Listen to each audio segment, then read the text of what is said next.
காரைக்குடியைச் சேர்ந்த 10ஆம் வகுப்பு மாணவி தமிழக கிரிக்கெட் அணியில் இடம் பிடித்துள்ள நிலையில் இந்திய அணியில் விளையாட வேண்டும் என்பதற்காக நாள்தோறும் தொடர்ந்து பயிற்சி மேற்கொண்டு வருகிறார். அவருடன் நமது செய்தியாளர் நடத்திய நேர்காணலை தற்போது காணலாம். மார்னிங் காலைல கிரவுண்டுக்கு போயிட்டு ஈவினிங்கும் நெட்ஸில் போய் பிராக்டிங் எல்லாம் ஆடுவேன். டிஎன்சிஏலேருந்து 2022 செலெக்ஷன்ஸ் வச்சாங்க. அந்த செலெக்ஷன் அட்டன் பண்ணி ப்ராபபிள்ஸ் கேம்ப் வரைக்கும் போனேன். அப்புறம் 2023 ஸ்டேட்டில் செலக்ட் ஆகிருந்தேன். ஸ்டேட்ஸ்லேயும் செலக்ட் ஆகிட்டு அங்கேயும் நல்லா பண்ணேன், பவுலிங் பேட்டிங் எல்லாம். அதுக்கப்புறம் இப்போ டிஎன்சிஏ நடத்துகிற இன்டர் டிஸ்ட்ரிக்ட் மேட்ச்சில் 178 நாட் அவுட் தென்காசியோட நடந்துச்சு. அந்த மேட்ச்க்கு அப்புறமா இப்போ ஃப்ரீயாக ஸ்மூத்தாக எல்லாம் போயிட்டுருக்கு கோச்சிங்ஸ் எல்லாம். அதுக்கப்புறம் ஸ்டடீஸ் ஸ்கூலில் ரொம்ப இதுவாக சொல்லி தருவாங்க, ஈஸியாக சொல்லி தராங்க.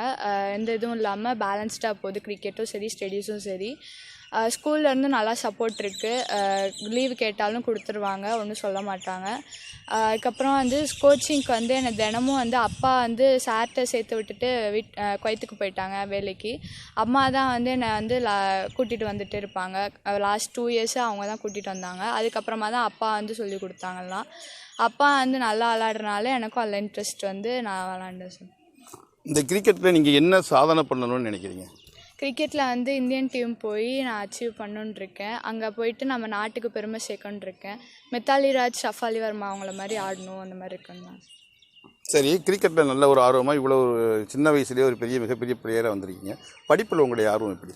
சார், படிப்பில் ஆவரேஜ் மார்க் தான். இருந்தாலும் ஸ்கூலில் பேரண்ட்ஸ் யாருமே எதுவுமே சொல்ல மாட்டாங்க. உன்னால் முடிஞ்ச அளவுக்கு மார்க் எடு அப்படின்னு தான் சொல்லுவாங்க. ஸோ அதனால் ரெண்டுத்தையுமே பேலன்ஸ் பண்ணுறதுக்கு ரொம்பவே ஈஸியாக இருக்குது. அம்மா அப்பா யாருமே எதுவும் சொல்ல மாட்டாங்க. மார்க் எவ்வளோ எடுத்தாலும் 50 மார்க் எடுத்தாலே போதும் அப்படின்னு சொல்லிட்டு சொல்லிடுவாங்க.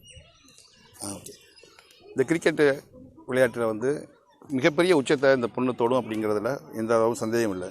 புதிய தலைமுறைக்காக ஒளிப்பதிவாளர் குமரனுடன் செய்தியாளர் நாசர்.